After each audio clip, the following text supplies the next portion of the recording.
안녕하세요. 서울특별시 의회 제293회 임시회 도시안전건설위원회의 의정활동 소식입니다. 약 47년간 지방직으로 운영되던 소방공무원이 국가직으로 전환되었습니다. 이로써 지자체별 소방예산 격차 문제와 지역별 불균등한 소방서비스 문제가 해소될 거라는 전망이 많은데요. 앞으로는 관할구역에 대한 경계 구분 없이 공동 대응 체계를 갖춰 더 신속하게 대응할 수 있으리라 기대합니다. 제293회 서울특별시 의회 임시회 도시안전건설위원회의 의정활동 소식 지금부터 시작하겠습니다. 도시안전건설위원회가 제293회 임시회에서 소관부서에 대한 각종 현안을 처리했습니다. 도시안전건설위원회는 4월 20일부터 4월 29일까지 10일간의 일정으로 열린 제293회 임시회에서 소관부서와 각 시국에 대한 업무 보고를 받고 예산 전용 사항을 점검하는 한편 각종 안건을 심의했습니다. 이어서 제293회 임시회 폐회 중이던 5월 6일에는 상임위원회를 열어 2020년도 제2회 추경안 처리를 위한 관련 예산을 심의하였습니다.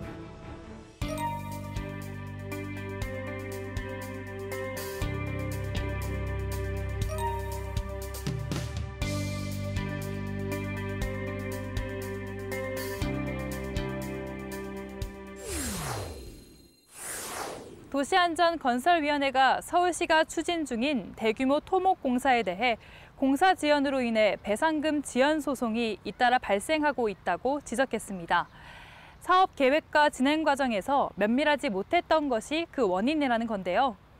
이 밖에도 어떤 논의가 이루어졌는지 계속해서 도시안전건설위원회의 의정활동 소식 살펴보겠습니다. 도시안전건설위원회가 노후 포장도로 정비에 있어 내구성을 강화해 줄 것을 주문했습니다.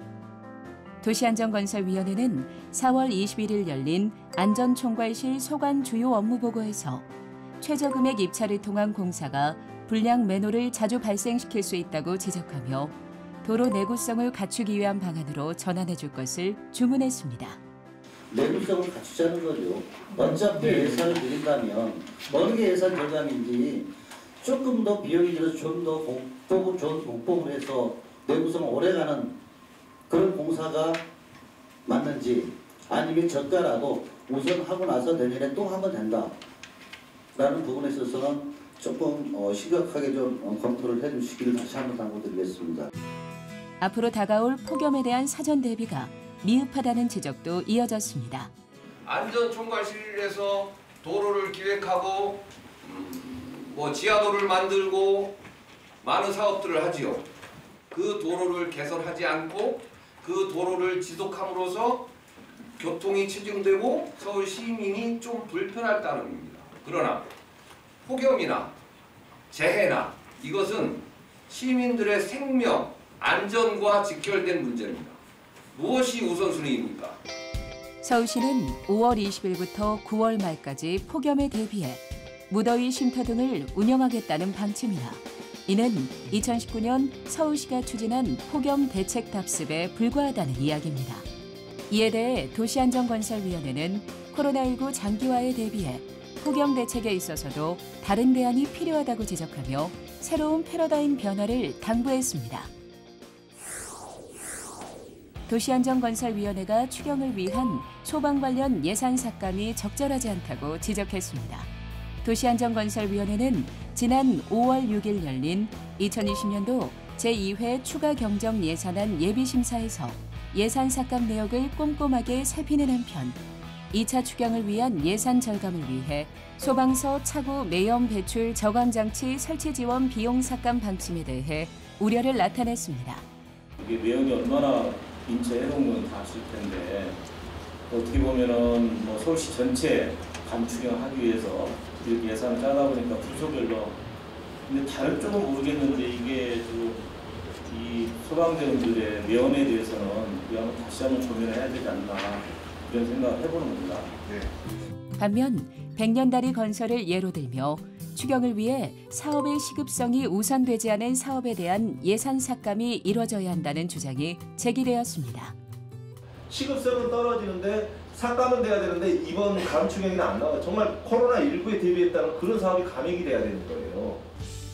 100억 원의 사업비가 들어가는 백년다리 건설에 대해서는 추경을 위해 30억 원 감액이 제시된 상태입니다. 이에 대해 도시안전건설위원회는 접근성보다는 관광 명소화를 위해 시작한 사업인 만큼 예산 70억 원 삭감을 통해 재정 확보를 해줄 것을 제안했습니다.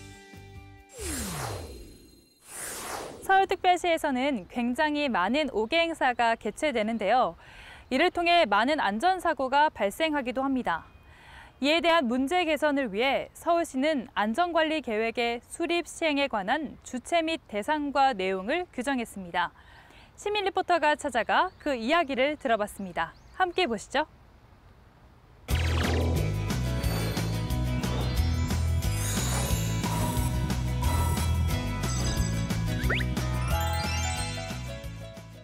제가 나와 있는 곳은 시청 앞 광장입니다. 지금은 코로나 때문에 매우 한산하지만 예전엔 매주 5개 행사가 열릴 정도로 활발했는데요.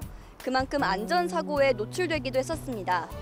도시안전건설위원회에서 5개 행사 안전관리에 관한 조례안이 통과되면서 어떻게 달라지는지 제가 직접 현장에서 느껴보고자 지금 시청 앞 광장에 나와 있습니다.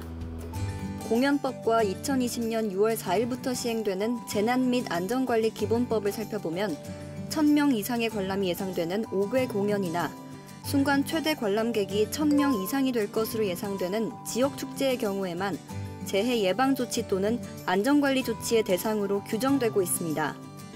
이에 서울 시민의 생명과 재산을 보호함은 물론 문화, 예술, 체육진흥에 기여하기 위해 서울특별시에서 열리는 500명 이상, 1000명 미만의 공연, 축제 등 5개 행사의 안전관리에 관한 사항을 규정했습니다. 서울시청 앞 광장에 나오니 제가 500명 이상, 1000명 미만의 행사에 참여했을 때 안전에 대한 부분이 미흡하다고 생각했던 것이 떠오르는데요. 이번 조례안 통과로 인해 보다 안전한 공연 문화가 자리 잡았으면 좋겠습니다. 서울시의회는 서울 시민의 생명과 재산을 보호하고 문화, 예술, 체육진흥에 기여하기 위해 서울특별시 5개 행사의 안전관리에 관한 조례안을 통과시켰습니다. 서울특별시 내에서 500명 이상, 1000명 미만의 인원이 참여할 것으로 예상되는 5개 행사에 적용하도록 한다는 내용과 5개 행사의 안전관리에 관한 시장의 책무를 규정한다는 내용을 담고 있습니다. 네, 그동안 서울시에는 크고 작은 많은 행사가 열렸습니다. 앞으로 진행될 행사에는 무엇보다 중요한 게 안전이라는 생각이 드는데요. 이번 조례안 통과로 인해 앞으로 서울시에서 안전한 행사 문화가 자리 잡을 수 있길 바랍니다.